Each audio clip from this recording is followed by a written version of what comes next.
Je m'appelle Elvira Hassan, j'ai 32 ans.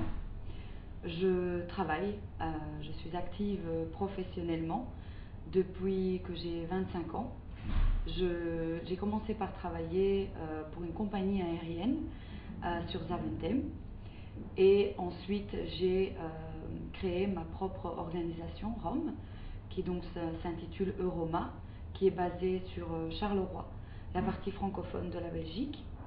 J'ai voulu le faire parce que j'ai vu qu'il y avait beaucoup d'inactivité autour de moi. Peu de gens, en tous les cas, même s'ils le pensent, peu de gens ont créé des événements, fait des choses pour les Roms.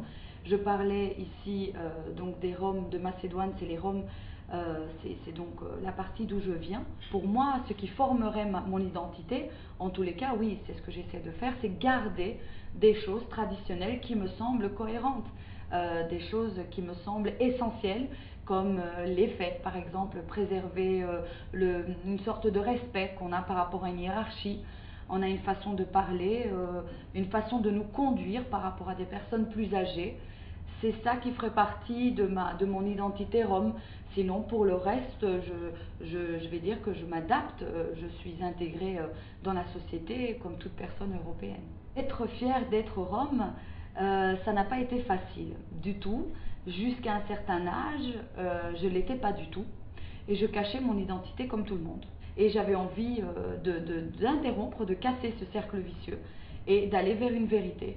Et en allant vers cette vérité, je me suis sentie soulagée en disant aux personnes que je suis Rome. Seulement, je crois qu'il est très important pour les personnes Roms de travailler sur leur identité, de travailler sur leurs compétences. À partir du moment où on est intégré, où on a un travail, où on est indépendant, où on a toutes ces qualités qui font qu'une personne se sente bien, il n'y a aucune raison de se mentir et d'aller se dire qu'on est une autre identité qu'on n'est pas. On est Rome et on a des choses qui sont positives, on en a même plein. Mais il faut peut-être en effet faire le tri entre les choses négatives et les choses positives.